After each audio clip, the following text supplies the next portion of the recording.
Hello friends, welcome back to our channel. இன்னைக்கு நம்மளோட சேனல்ல வெள்ளி செயின் கொலுசு இதெல்லாம் வந்து கருப்பா இருக்கும் இல்லீங்களா, அதெல்லாம் எப்படி வந்து நம்ம பல நாக்கலான்றதை தான் பார்க்க போறோம். இந்த செயினை பாருங்க எப்படி கரையில்ட்டு இருக்கு, அதாவது அங்கங்க பிளாக்கா ஆயிட்டு இருந்தது. ஒரு சிலருக்கு ஹீட் பாடியா இருக்கும் இல்லைங்களா, அவங்களுக்குலாம் இந்த மாதிரிலாம் ஆயிடும். கொலுசெல்லாம் கலர் சீக்கிரமா சேஞ்ச் ஆக ஆரம்பிச்சிடும். அதுக்குண்டான டிப்ஸை தான் இன்னைக்கு நம்ம பார்க்க போறோம். வாங்க பார்க்கலாம். இந்த கொலுசையும் தான் இன்றைக்கி வாஷ் பண்ண போகிறோம். இந்த கொலுசு பார்த்தீங்கன்னா இந்த பின்னல் மாதிரியே இருக்குங்க. இந்த கொலுசு சூப்பராகவே இருக்கும். பட் இந்த பின்னல் மாதிரி இருக்கிறதுனால இது உள்ளெல்லாம் ஃபுல்லாக வந்து அழுக்கு சேர்ந்துருக்கு. இதையும் எப்படி க்ளீன் பண்ணலான்ட்டு வித்தியாசமான டிப்ஸோடு பார்க்க போகிறோம். இப்போ ஒரு கடாயில் தண்ணி எடுத்திருக்கேன். தண்ணி நல்லா சலசலன்னு கொதிக்கட்டும். இப்போ பார்த்தீங்கன்னா இது என்னன்னு பார்த்தீங்கன்னா சில்வர் பேப்பர் தாங்க எடுத்திருக்கேன். இந்த சில்வர் பேப்பர் வந்து இந்த கொதிக்கிற தண்ணியில் நம்ம போட போகிறோம். இந்த சில்வர் பேப்பர் நிறைய பேர் வீட்டில் இருக்கும். இல்லாதவங்க கூட எங்கேயாவது வெளியே ட்ராவல் பண்ணும்போது சப்பாத்தி ரோல் பண்ணி தருவாங்க, இல்லை இது ஏதாவது நீங்கள் வாங்கும் போது இதில் வந்து உங்களுக்கு தருவாங்க. அந்த பேப்பரை கூட நீங்கள் பயன்படுத்திக்கலாம்.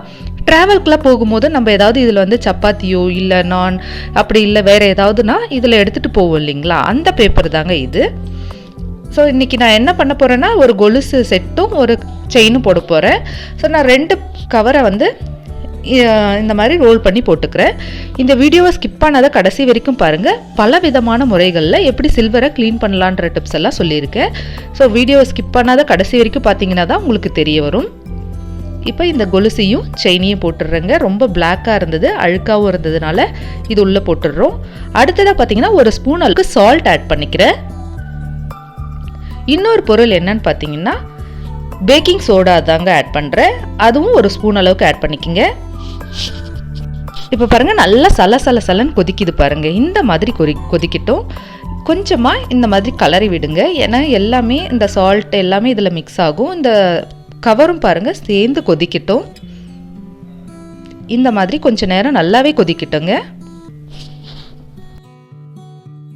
இப்போ உங்களுக்கு காமிக்கிற பாருங்கள் எவ்வளோ சூப்பராக இருக்குது. இதுலேயே உங்களுக்கு வந்து அழுக்கெல்லாம் நல்லாவே போயிருக்குங்க பாருங்கள். இப்போ கேஸ் ஆஃப் பண்ணிட்டேன். இப்போ இதை ரெண்டுத்தையுமே எடுத்து நம்ம வேணும்னா வாஷ் பண்ணிக்கலாம். உங்களுக்கு வேணால் ஏதாவது லிக்விடோ ஏதாவது போட்டு கூட வாஷ் பண்ணிக்க மறுபடியும் இன்னும் நல்லா பளபளன்னு வேணும்னா அந்த மாதிரி ட்ரை பண்ணுங்கள். இப்போ பாருங்கள் இந்த செயின் பாருங்கள் எவ்வளோ பளிச்சுன்னு புதுசாக தெரியுது பாருங்கள். கொலுசும் நல்லா அந்த அழுக்கெல்லாம் போயிடுச்சு. உங்களுக்கு இன்னும் அந்த கார்னரில் அழுக்கு இருக்குது அப்படின்னு ஃபீல் பண்ணிங்கன்னா அதுக்கும் நான் ஒரு டிப் சொல்கிறேன். இதை வந்து நல்லா தண்ணியில் வாஷ் பண்ணிவிட்டு இப்போ காமிக்கிறேன் பாருங்கள். ஏன்னா இப்போ நம்ம எல்லாமே பவுடர் எல்லாமே இதில் இருக்கும் இல்லைங்களா, அதனால் ஒரு டைம் வந்து நார்மல் வாட்டரில் க்ளீன் பண்ணிவிட்டு நீங்கள் டவலில் தொடச்சி எடுத்துக்கலாம். இன்னொரு மெத்தட் என்னென்னா இந்த மாதிரி பேஸ்ட்டை வச்சு நீங்கள் க்ளீன் பண்ணலாங்க. இந்த மாதிரி க்ளீன் பண்ணிட்ட பிறகு உங்களுக்கு இன்னும் மேலும் பளபளன்னு வேணும் அப்படின்னு நினச்சிங்கன்னா இதுலேயே பளபளன்னு ஆகிடும். இன்னும் நல்லா வேணும் அப்புறம் பார்த்தீங்கன்னா கார்னர்லாம் எனக்கு இன்னும் கொஞ்சம் அழுக்கு தெரியுது அப்படின்னா இந்த மாதிரி பேஸ்ட்டு ப்ரஷ்ஷை எடுத்துக்குங்க. இதில் வந்து இந்த பின்னல்லாம் பாருங்கள் இன்னொரு டைம் நான் வந்து வாஷ் பண்ணி காமிக்கிறேன். இந்த மாதிரி ஃபுல்லாக நம்ம தேய்ச்சி எடுத்துட்டோன்னா செமையாக க்ளீனாக பளபளன்னு இருக்குங்க. இந்த டிப்ஸையும் நீங்கள் ஃபாலோ பண்ணி பாருங்கள். இப்போ வாஷ் பண்ணி காமிக்கிறேன். நார்மலான வாட்டரில் தாங்க உங்களுக்கு அப்படியே லைவாகவே காமிக்கிறேன். இதில் நான் வேறு எதுவுமே ஆட் பண்ணல. ஸோ இதை பாருங்கள் எவ்வளோ பளிச்சுன்னு இருக்குது. உங்களுக்கு செமையாக புதுசு போலேயே இருக்குங்க. கண்டிப்பாக இந்த டிப்ஸையும் பயன்படுத்தி பாருங்கள். அதுக்கப்புறமா இந்த மாதிரி எடுத்துகிட்டு வரக்கு நல்லா இதை வந்து தொடச்சி எடுத்துக்கோங்க. பாருங்கள் எவ்வளோ சூப்பராக மின்னுது பாருங்கள், அப்படியே புதுசு மாதிரியே இருக்குது. ஸோ உங்கள் கொலுசோ செயினோ இந்த மாதிரி பலன்னு வேணும்னா இந்த டிப்ஸை ஃபாலோ பண்ணி பாருங்கள். வாங்க அடுத்த குறிப்பு போகலாம். அடுத்ததாக வாங்க என்னன்னு பார்த்துடலாம். இந்த இடுப்பு சாவி கொத்த வச்சுதாங்க இன்னொரு டிப்ஸை பார்க்க போகிறோம். இது ரொம்ப நாள் ஆகவே பிளாக் கலரில் மாற ஆரம்பிச்சிடுச்சுங்க. வாங்கும்போது நல்லா பளிச்சுன்னு பளபளன்னு இருந்தது, இப்போ பிளாக்காக இருக்குது. இதை எப்படி நம்ம இன்னொரு டிப்ஸை வச்சு க்ளீன் பண்ணலான்றதை தான் பார்க்க போகிறோம். அது மட்டும் இல்லாத இந்த குங்குமச்சிமிழும் பார்க்க போகிறோம். இப்போ அந்த சாவி கொத்தை இன்னொரு மெத்தடில் எப்படி வாஷ் பண்ணலான்றது தாங்க பார்க்க போகிறோம். இப்போ ஒரு சின்ன கப்பில் ஒரு ஸ்பூன் அளவுக்கு சால்ட் எடுத்திருக்கேன். அடுத்ததாக பார்த்தீங்கன்னா பேக்கிங் சோடா தாங்க எடுத்திருக்கேன். அதுவும் ஒரு 3/4 ஸ்பூன் ஒரு ஸ்பூன் அளவுக்கு எடுத்துக்கோங்க. இது பார்த்தீங்கன்னா சாஸ் தாங்க, கெச்சப் ஒரு பேக் அளவுக்கு எடுத்திருக்கேன். ஸோ எப்போயாவது இந்த மாதிரி வேஸ்ட்டாக இருக்கிற கெச்சப் கூட நீங்கள் யூஸ் பண்ணிக்கலாம். இல்லை வீட்டில் சாஸ் இருந்தால் அது ஒரு 1.5-2 ஸ்பூன் அளவுக்கு ஆட் பண்ணிக்கிங்க. இப்போ இந்த மாதிரி ஆட் பண்ணிட்ட பிறகு இதை நல்லா ஒரு ஸ்பூனை வச்சு நல்லா கலந்துக்குங்க. உங்களுக்கு வந்து ஒரு பேஸ்ட் கன்சிஸ்டன்ட்டில் வரும். அது இப்போ கலந்துக்கலாம். இதுவும் நல்ல ரிசல்ட் தருதுங்க. கொஞ்சமாக தண்ணி ஆட் பண்ணிக்கிறேன். உங்களுக்கு வேணும்னா லெமன் ஒரு 2-3 ட்ராப்போ அப்படி கூட ஆட் பண்ணிக்கலாம். பட் நான் இன்றைக்கி வந்து வெறும் தண்ணி மட்டும்தான் ஆட் பண்ணியிருக்கேன். பாருங்கள் எவ்வளோ பேஸ்ட் மாதிரி வந்துடுச்சு. நல்லா மிக்ஸ் பண்ணிட்ட பிறகு இப்போ நம்ம அந்த சாவி குத்தில் ஃபுல்லாக அப்ளை பண்ணி நல்லா தேய்ச்சிடலாம். அப்படி இல்லையா ஒரு 2-3 ட்ராப் அளவுக்கு நீங்கள் ஏதாவது ஒரு லிக்விடை கூட ஆட் பண்ணிக்கலாம். இதில் நான் இந்த 3 பொருள் மட்டும்தாங்க இன்றைக்கி ஆட் பண்ணியிருக்கேன். இப்போ இதை வந்து நல்லா தேய்ச்சி எடுத்துடலாம். நல்லாவே ரிசல்ட் தெரியுதுங்க. இந்த மேலெல்லாம் பார்த்தீங்கன்னா நல்லா அழுக்கு விட்டுருக்கு. இதை வாங்கியே நான் வந்து ஒரு 15 to 17 இயர்ஸ் ஆயிடுச்சு. நல்லா பிளாக்காக ஆக ஆரம்பித்ததுனால இதை வந்து நான் ரொம்ப நாள் கழித்து தாங்க க்ளீன் பண்ணுறேன். பாருங்கள், உங்களுக்கு க்ளீன் பண்ணும் போதே தெரியும் நல்லா வித்தியாசம். இந்த டிப்ஸும் நல்லா இருக்குது. உங்களுக்கு தேவைப்படும் போது இதையும் பயன்படுத்திக்கிங்க. அது மட்டும் இல்லாத நம்மளோட சேனலில் இந்த மாதிரி டிப்ஸ் வகைகள்லாம் நிறையவே ஆல்ரெடி போட்டிருக்கேன். Craft, best out of waste, இந்த மாதிரி நிறையவே போட்டிருக்குங்க. உங்களுக்கு டைம் இருக்கும்போது அதையும் போய் விசிட் பண்ணுங்கள். இன்றைக்கி பார்த்த இந்த டிப்ஸில் பற்றி உங்களுக்கு ஏதாவது பிடிச்சிருந்தா கமெண்ட் செக்ஷனில் கமெண்ட் பண்ணுங்கள். இப்போ நார்மலான ஒரு வாட்டர் எடுத்து இதை வாஷ் பண்ணிக்கலாங்க. உங்களுக்கு டைரெக்டாக தான் காமிச்சிருக்கேன். நான் எதுவுமே இதில் வந்து பண்ணல, நேராகவே உங்களுக்கு காமிக்கிறேன். நல்லா பளிச்சுன்னு இருக்குது. ஸோ நல்லா தேய்ச்சி எடுத்தாச்சு. இப்போ இதை வாஷ் பண்ணி காமிக்கிறேன் பாருங்கள். நம்மளோட சேனலை இப்போ தான் ஃபஸ்ட் டைம் பார்க்குறீங்கன்னா சப்ஸ்கிரைப் பண்ணிவிட்டு பக்கத்தில் இருக்க பெல் ஐக்கானையும் கிளிக் பண்ணிக்கோங்க. அதில் ஆல்ரெடி நோட்டிஃபிகேஷனையும் கிளிக் பண்ணிங்கன்னா தான் நம்மளோட சேனலில் போடுற வீடியோ எல்லாம் உடனே தெரிய வரும். கண்டிப்பாக நம்மளோட சேனலையும் சப்ஸ்கிரைப் பண்ணி வச்சுக்கோங்க. பாருங்கள் எவ்வளோ பலன்னு இருக்குது, செமையாக இருக்குங்க.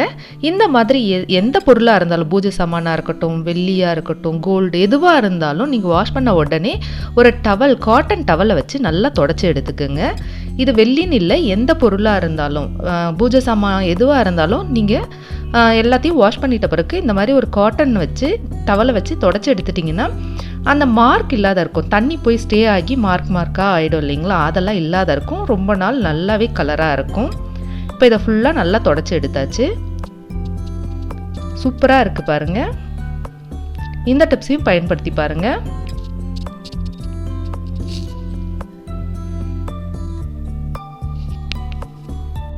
அடுத்ததாக இந்த குங்குமச்சிமிழை வந்து எப்படி வாஷ் பண்ண போகிறோன்றது தான் பார்க்க போகிறோம். பாருங்கள், இந்த மயிலுக்கு மேலெல்லாம் வந்து ரொம்ப பிளாக்காக இருக்குது. அந்த புடியாண்டெல்லாம் பிளாக்காக இருக்குது. கொலுசு தொங்குற இடத்தெல்லாம் பிளாக்காக இருக்குது. இதுக்கு வேறு எதுவும் பண்ண போகிறது இல்லைங்க. இந்த விபூதியை வச்சு தாங்க நம்ம நல்லா க்ளீன் பண்ண போகிறோம். இதுவும் சூப்பராகவே ரிசல்ட் தெரியும். இந்த மாதிரி பொருட்களை வந்து விபூதி வச்சு நீங்கள் க்ளீன் பண்ணலாங்க. நல்லா தேய்ச்சி எடுத்துக்குங்க. இந்த மாதிரி நல்லா தேய்ச்சி எடுத்துட்ட பிறகு உங்களுக்கு ரிசல்ட் சூப்பராகவே கிடைக்கும். நான் ஃபுல்லாக அப்ளை பண்ணி காமிக்கிறேன். அடியில் அப்புறம் பார்த்தீங்கன்னா இந்த பிடிப்போம் இல்லைங்களா, மேலே ஓப்பன் பண்ணுறதுக்கு பிடிப்போம் இல்லைங்களா, அந்த இடத்துலலாம் நல்லாவே பிளாக்காக இருக்குது. ஸோ விபூதியை வந்து இந்த மாதிரி நல்லா தேய்ச்சி எடுத்துக்குங்க. இது மட்டும் இல்லாத இன்னும் நிறைய குறிப்புகள் வந்து சில்வரை எப்படி மெயின்டைன் பண்ணலாம் அப்படின்றதையும் நான் நெக்ஸ்ட் வீடியோவில் உங்களுக்கு வர வீடியோவில் அப்லோட் பண்ணுறேன். அதையும் வெயிட் பண்ணி பாருங்கள். இப்போ மேலே ஃபுல்லாக நான் நல்லா தேய்ச்சிட்டேங்க. இப்போ இதை நார்மலான ஒரு வாட்டரில் நம்ம வாஷ் பண்ணிக்கலாம். இந்த மாதிரி தேய்ச்சிட்ட பிறகு நான் உங்களுக்கு வாஷ் பண்ணி காமிக்கிறேன் பாருங்கள். ஒரு 2-3 டைம் வாஷ் பண்ணுங்கள். ஏன்னா அந்த விபூதி வந்து நல்லா ஒட்டிக்கும். ஒரு 2 டைம் வாஷ் பண்ணி தொடச்சி எடுத்துக்கோங்க. உங்களுக்கு தேவைப்பட்டால் ஏதாவது லிக்விட் போட்டு கூட நீங்கள் வாஷ் பண்ணிக்கலாம் இந்த மாதிரி பண்ணிட்ட பிறகு. பட் இதுவே நல்லா பளிச்சுன்னு இருக்குங்க. பாருங்கள் எவ்வளோ புதுசு போல் இருக்குது. செமையாக மின்னுது பாருங்கள், புதுசாகவே ஆயிடுச்சு பாருங்கள். இதுவும் நல்லா உங்களுக்கு ரிசல்ட் தெரியும் பாருங்கள். அந்த பிடியெல்லாம் நல்லா பிளாக் போயிடுச்சு. இப்போ ஒரு டவல் வச்சு நம்ம இதை தொடச்சி எடுத்துக்கலாம். தொடச்சிட்டு காமிக்கிறோம் பாருங்கள், செமையாக இருக்குங்க. கண்டிப்பாக இதை வந்து புதுசுன்னு தான் சொல்லுவாங்க, பழசுன்னு சொல்லவே மாட்டாங்க. கண்டிப்பாக இந்த டிப்ஸையும் பயன்படுத்தி பாருங்கள். கொலுசும் பாருங்கள், இடுப்பு கொலுசும் சூப்பராக இருக்குது. சாவி கொத்து செயின் பாருங்கள், கால் கொலுசு.